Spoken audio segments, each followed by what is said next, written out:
যতই ঘুরি ওরাও রাতে লাটাই তো আমার হাতে। হেই everyone, welcome to my another blog. And আজকে তো বিশ্বকর্মা পুজো, তাই আমরা সবাই মিলে চলে এসেছি ছাদে ঘুড়ি ওড়াতে। আজকাল তো কয়েকদিন ধরে দেখছি যে ওয়েদারটা বেশ ভালোই আছে, একটু মেঘলা মেঘলা, মাঝে মাঝে বৃষ্টিও হচ্ছে, রোদ্দুর একেবারেই নেই। তবে আকাশের রোদ্দুর না থাকলে কি হবে, আমাদের মধ্যে রয়েছে একটা ছোট্ট রোদ্দুর। তো ওই জন্য ফুল মস্তিতে আমরা সবাই কারা একটু বলে দিই।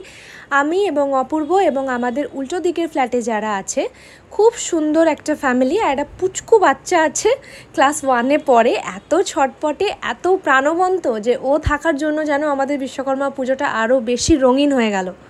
প্রথমে একটু অসুবিধা করলেও আমাদের ঘুড়ি বাবাজি কিন্তু লাস্টের দিকে বেশ ভালোই সার্ভিস দিয়েছে, মানে প্রচণ্ড ভালো উঠেছে। আর দাদাও খুব ভালো ঘুড়ি ওড়াতে পারে যা দেখলাম। ঘুড়ি ওড়ানো প্রায় ভুলেই গেছিলাম বলতে গেলে, মানে বহু ছোটোবেলায়, আমার মনেও করতে পারি না সেটা কত ছোটোবেলাতে।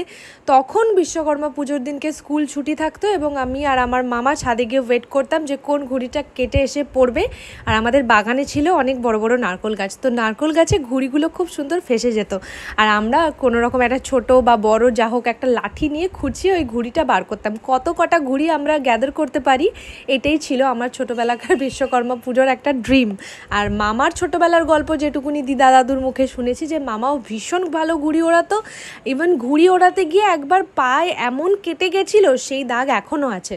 আজ আবার তাই বহু বছর বাদে খুব এনজয় করলাম বিশ্বকর্মা পুজোর দিনে। সেদিনকে সৌমেন দাই নারকোল গাছের পাতা দিয়ে একটা অদ্ভুত ট্রিক দেখাচ্ছিল, যে কিভাবে যেন ছুটছিল, কি সুন্দর বাজির মতো ফাট করে উপর দিকে উড়ে যাচ্ছিল। আমি অবশ্য ট্রাই করে খুব একটা পারিনি। আর এদিকে আরেকজন কারুকার্য শুরু করে দিয়েছে, নারকোল গাছের পাতা দিয়ে ঘড়ি বানাবে। আমি এর আগেও বহু জায়গাতে দেখেছি যে বাচ্চাদের সাথে অপূর্বর বন্ডিংটা এত ভালো হয়ে যায়। আমি জানি না, প্রতিটা বাচ্চা, প্রতিটা যেখানে যে কোনো অকেশনে আমি আজ অবধি ওকে দেখেছি, সব বাচ্চারা ওর সাথে এত ঘুলে মিলে যায়, শেষ অবধি বোঝাই যায় না যে অ্যাকচুয়ালি কে বড় আর কে ছোট। বিকেলবেলা গরম গরম চপ, সিঙ্গারা, খাজা দিয়ে দারুণ একটা দিন কাটালাম।